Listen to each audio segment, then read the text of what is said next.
Assalamualaikum warahmatullahi wabarakatuh.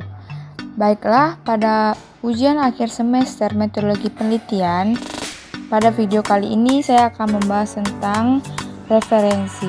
Dengan saya Aklara Noviola, NIM 18140800034 dengan dosen pengampu Ibu Dr. Milya Sari, SPDM.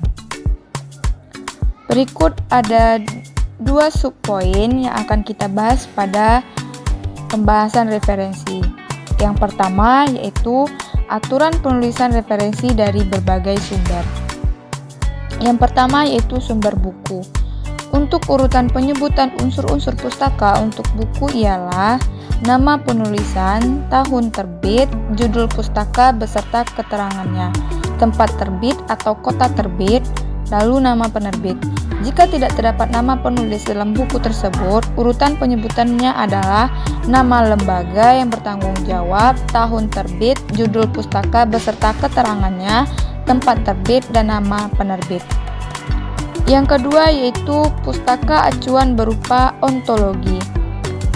Pustaka acuan berupa ontologi ini terbagi menjadi dua, yaitu yang pertama, jika sumber acuan berupa ontologi dan diacu bukan tulisan editor, maka urutan penulisannya adalah nama pengarang, tahun terbit, judul tulisan, yang diacu diberi tanda petik, judul ontologi diberi garis bawah atau cetak miring, tempat terbit, dan nama penerbit. Setelah pencantuman judul tulisan diberi kata dalam, misalnya Junus U. 1986 kutip kebudayaan Minangkabau dalam Kujaraningrat dalam kurung ed manusia dan kebudayaan di Indonesia Jakarta 2 jembatan. Yang kedua yaitu jika yang diacu adalah tulisan editor, maka urutan penulisannya adalah nama pengarang, tahun terbit, judul ontologi diberi garis bawah atau dicetak miring, tempat terbit, dan nama penerbit. Misalnya Kujaraningrat ed 1986 manusia dan kebudayaan di Indonesia Jakarta 2 jembatan dalam kurung Ropianto 2018.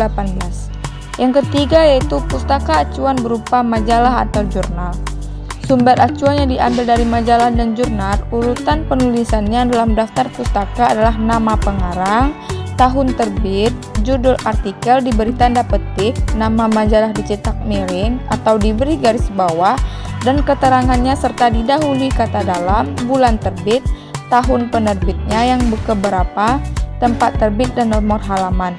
Misalnya Gadala, BJ 1981 kutip Professional Record for ESL Learners dalam forum April menunjukkan angka Romawi nomor 2 Jakarta 2 The Embassy of the United States of America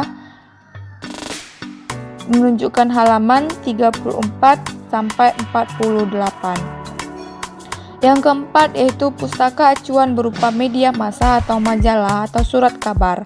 Jika sumber acuan diambil dari artikel dalam surat kabar atau media massa, urutan pencantumannya dalam daftar pustaka adalah nama pengarang, tahun terbit, judul artikel diberi tanda petik, nama surat kabar atau majalah dicetak miring atau digaris bawahi dan didahului kata dalam, tanggal terbit, tempat terbit, dan halaman pemuatan artikel.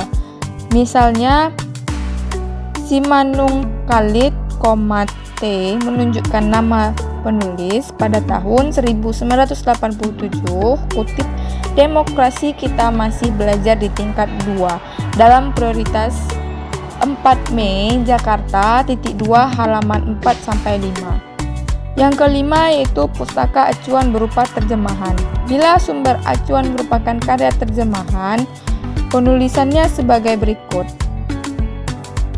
Martinez A. 1987 Ilmu Bahasa 2 pengantar terjemahan Rahayu Hidayat dari Elemen Linguistik General tahun 1980 Yogyakarta 2 penerbit Canisius.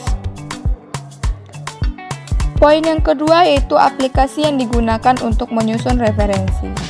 Istilah referensi berasal dari bahasa Inggris to refer yang artinya menunjukkan, sedangkan referensi menurut bahasa Indonesia atau KBBI merupakan sumber, acuan, rujukan, atau petunjuk. Dalam ilmu perpustakaan, istilah referensi berarti menunjukkan kepada suatu koleksi yang dapat menjawab pertanyaan yang diajukan oleh pemakai perpustakaan.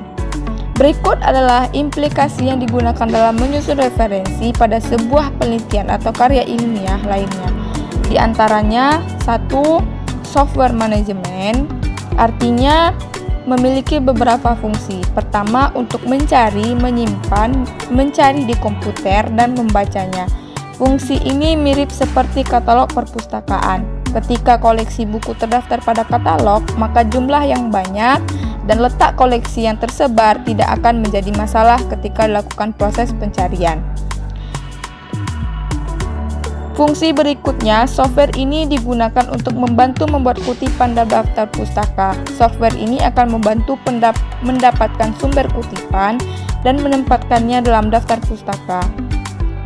Yang kedua yaitu aplikasi Zotero.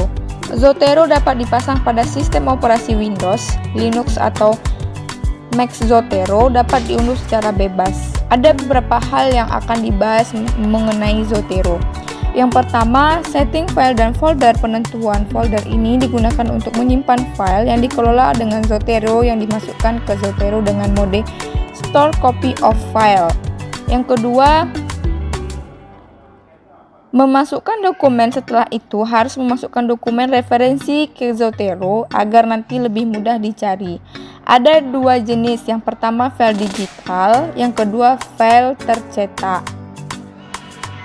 Yang ketiga, melakukan pencarian pada database Zotero setelah file dan metadata selesai. Dan yang terakhir, memasang RSS. RSS ini merupakan kepanjangan dari Really Simple Syndication. Dapat digunakan untuk memanggil jurnal atau pencarian tertentu dari sebuah database. Aplikasi yang ketiga yaitu jurnal elektronik. Informasi diperlukan dalam melakukan sebuah penelitian. Sebuah informasi yang digunakan harus informasi ilmiah.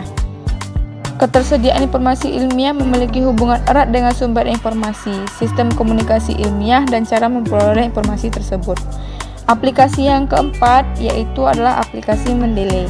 Mendeley ini merupakan software manajemen referensi dan jaringan sosial akademis yang bisa membantu kita mengorganisasi publikasi hasil penelitian, menulis skripsi, tesis, disertasi, dan berkolaborasi dengan penelitian lain secara online serta menemukan publikasi penelitian terakhir. Sekian pembahasan dari saya. Semoga dapat bermanfaat dengan baik. Saya akhiri, wabillahi taufiq wal hidayah. Wassalamualaikum warahmatullahi wabarakatuh.